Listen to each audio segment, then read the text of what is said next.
Anda kembali menyaksikan Bukan Perempuan Biasa bersama saya Radiasi Sahril dan tentunya Rahmi Jafar. Gimana, masih semangat Kak ya? Masih. Masih dong. Meski hujan-hujan. Iya, hujan-hujan ya. Ini menarik sekali tadi ya, novel. Kalau boleh tahu novel yang sudah dibuat itu apa saja sih? Bisa dibocorin nggak kalau bisa? Jadi saya masih sangat baru dalam dunia fiksi, masih sekitar 5 tahun lah saya belajar menulis novel. Terus sudah menghasilkan sebenarnya 3. Tapi yang pertama itu terbit tahun 2016 itu non fiksi, biografi. Terus yang terbit tahun 2019 itu 19 akhir itu judulnya Elang sama Inti Samudra. Nah itu novelnya terkait isu, tema sentralnya masih sekitar isu lingkungan seperti itu. Itu kemudian sampai diangkat, kenapa sampai diangkat ini? Iya. Karya ini. Seperti tadi yang sudah saya bilang bahwa saya memang tertarik sama isu lingkungan. Nah, untuk novel pertama yang judulnya Elang itu bercerita tentang kerusakan hutan. Nah, saya ingin memperlihatkan bahwa ini kalau hutan kita rusak itu akan bagaimana, akan dampaknya seperti apa, nah kayak gitu. Terus tapi itu melalui riset yang panjang juga. Saya wawancara Prof siapa namanya, Prof yang guru besar Unhas, Prof Amran Ahmad, itu tentang beliau kebetulan guru besar di Kars. Nah, jadi saya wawancara beliau itu hampir 1 hari itu untuk mengulik apa sih fungsinya Kars, bagaimana kalau Kars itu rusak, dampaknya ke lingkungan itu apa. Nah, itu saya olah dalam bentuk sebuah cerita. Nah, jadi data-data yang ada, kalau diberitakan kita cuma untuk data saja. Nah, saya olah dalam bentuk bercerita supaya ini cerita dia bisa masuk ke banyak orang, ke banyak kalangan, banyak ini. Jadi tidak cuma orang yang suka baca koran saja yang mau baca, tapi ketika saya mengubah dalam bentuk berita, dia menjadi bisa dibaca oleh mau anak SMA, mau anak SMP, bisa semua. Nah, kemudian yang kedua Inti Samudra itu masih juga tentang lingkungan, dia tentang laut. Nah, ini juga setiap mengambil satu tema itu menulis novel itu kita harus riset.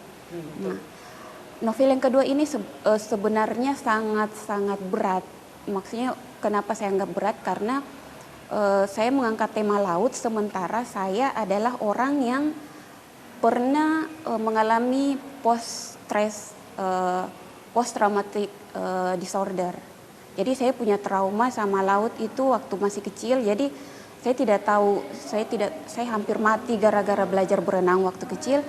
Tapi entah kenapa saya tiba-tiba kepikiran untuk menulis novel soal laut. Nah, makanya risetnya sampai harus menyelam, saya harus belajar menyelam, saya harus belajar untuk mengendalikan ketakutan saya pada laut. Nah, jadi riset-riset itu yang saya ubah ke dalam bentuk karya sastra. Berarti sedikit banyaknya ini ada hubungannya atau relevansinya dengan kampung halaman juga ya? Iya. Di samping Makassar juga. Iya. Jadi digabungkan antara di rantau dan di daerah asal, seperti itu ya? Iya.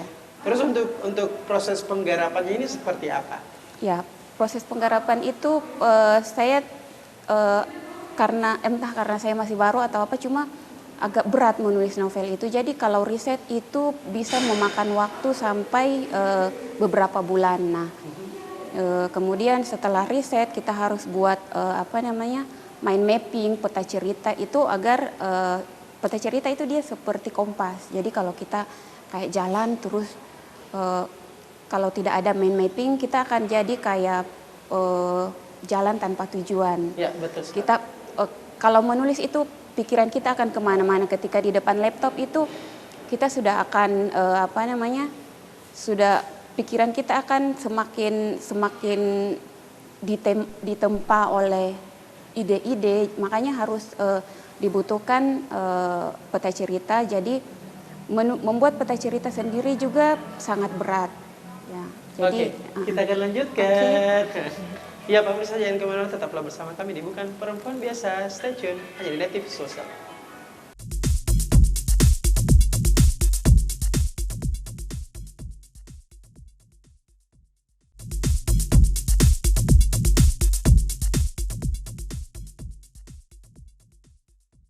Terima kasih Anda masih setia menyaksikan Bukan Perempuan Biasa bersama saya Rida Saril dan tentunya kami. Iya. Ya.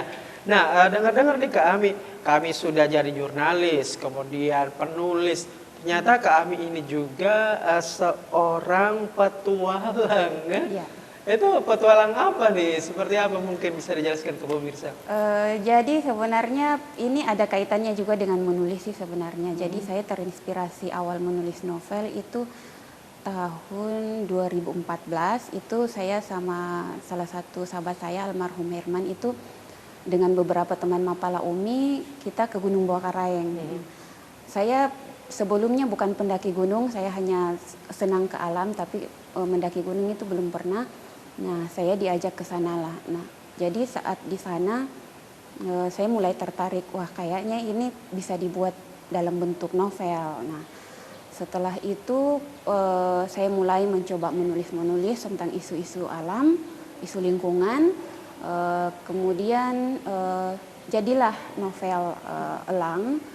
Terus kemudian saat novel kedua saya kembali lagi ke isu lingkungan lagi kayak gitu. Oh, jadi memang masih terintegrasi semua, masih relevan semua ya? Iya. Antara jurnalis, penulis, petualang. Ini di-mix menjadi satu ya? Iya. Dan kalau tidak salah relawan juga. Iya, relawan. Mungkin bisa diceritakan pengalaman kerelawanannya di lokal, nasional, atau mungkin bahkan internasional ke pemirsa, silakan. Saya kebetulan relawan di relawan literasi di Makassar International Writers Festival, MIWF. Jadi itu bergerak di bidang sastra. Kebetulan MIWF itu sudah ada sejak 2013 dan saya mencoba untuk saya kan kebetulan suka sibuk cari kesibukan. Suka produktif ya, Iya. suka aktivitas Iya. begitu. Jadi pada saat saya masuk menjadi relawan di situ, saya kemudian bisa belajar menulis novel. Jadi saya merasa apa yang saya jalankan mulai dari jurnalis, mulai jadi relawan, itu semua akhirnya berkaitan antara relawan literasi, kemudian jadi jurnalis. Jadi semuanya itu semacam punya pertalian. Betul. Pada akhirnya. Jadi satu sama lain ini terkoneksi. Iya, ya, terkoneksi. Betul. Padahal saya awalnya tidak terlalu kepikiran bahwa saya harus jalankan ini. Dan seiring perjalanan waktu ternyata terkoneksi sendiri kayak gitu. Betul, Mbak, luar biasa. Ini tadi yang festival apa sih kerelawanan internasional itu tahun berapa? Itu saya mulai dari 2016 sampai 2020. Oh, lumayan Iya. ya, lumayan lama ya. Iya. Oke. Baik, untuk kira-kira dari awal menjejakkan kaki di Makassar, kemudian sampai hari ini, kemudian bergelut di dunia tulis menulis seperti itu ya. Ini suka dukanya apa sih sebetulnya? Suka dukanya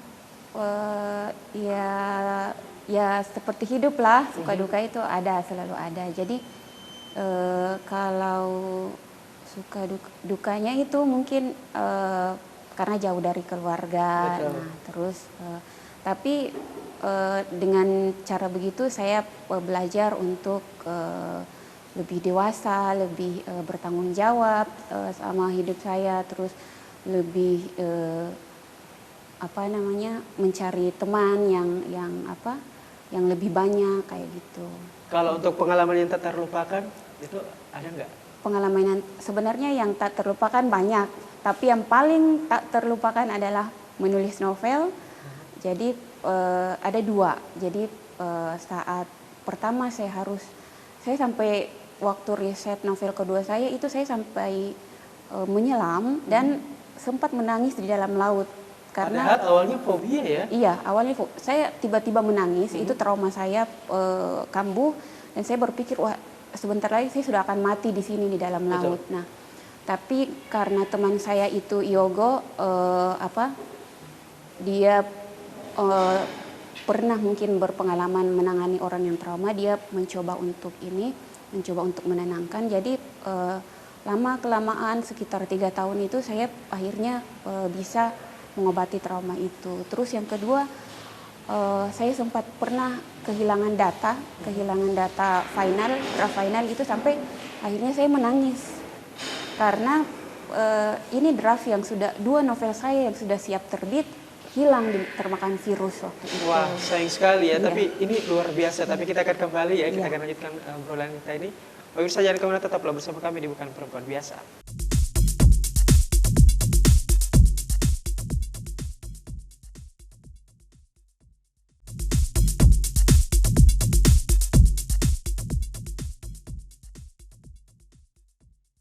Ya, kita sudah di penghujung acara pemirsa di Bukan Perempuan Biasa. Nah, tapi masih semangat nih. Masih dong. Tadi sempat ada sedih ya, ada tadi sempat duka. Itu ada yang sempat kehilangan data tadi, kemudian harus menyelam ya. Padahal saat itu fobia ya, seperti itu. Mungkin untuk harapan-harapan ke depan untuk diri sendiri apa nih untuk Kak Ami ini? Iya. Saya ingin lebih bisa mengatasi ketakutan saya, ketakutan terhadap laut. Terus saya masih terus belajar menulis novel dan akan terus menulis novel, insya Allah. Ya, harapan untuk keluarga mungkin atau teman-teman yang ada di luar sana? Iya, harapan untuk keluarga tentunya harapan-harapan baik. Terus untuk teman-teman di luar sana, ujian itu akan selalu ada. Jadi apapun yang sedang kita jalankan, fokus untuk tetap menyelesaikan dan konsisten. Nah, untuk perempuan-perempuan yang ada di luar sana, ini apa pesan-pesannya supaya bisa seperti Kak Ami ini menginspirasi? Silakan. Jadi untuk perempuan-perempuan bahwa kita punya kekuatan-kekuatan yang kadang-kadang kita tidak sadari. Nah, seperti kalau kadang-kadang itu kan kita takut akan ini bisa enggak, itu bisa enggak. Nah, coba dulu, kadang-kadang semua itu tidak semenakutkan yang kita bayangkan. Pokoknya percaya pada diri sendiri ya, dengan keyakinan yang tinggi seperti itu dia sebagai seorang perempuan. Pokoknya kita diberikan kekuatan yang sama oleh Tuhan atau Maha Pencipta ya, seperti itu. Nah, terima kasih Kak Ami ya, Rahmi Jafar sudah hadir bersama kita, sudah bersedia menerima undangan dari Net TV untuk hari ini di Bukan Perempuan Biasa. Jangan kapok-kapok kalau diundang ya. Insya Allah. Amin ya, terima kasih Kak Ami. Nah, itulah tadi percakapan kami di Bukan Perempuan Biasa bersama Rahmi Jafar ya, seorang jurnalis, penulis, petualang alam dan juga relawan. Akhir kata seluruh kerabat kerja Net TV Sulsel dan saya Radiah Zahril pamit undur diri. Assalamualaikum warahmatullahi wabarakatuh dan sampai jumpa di episode selanjutnya dalam Bukan Perempuan Biasa hanya di Net TV Sulsel, TV masa kini.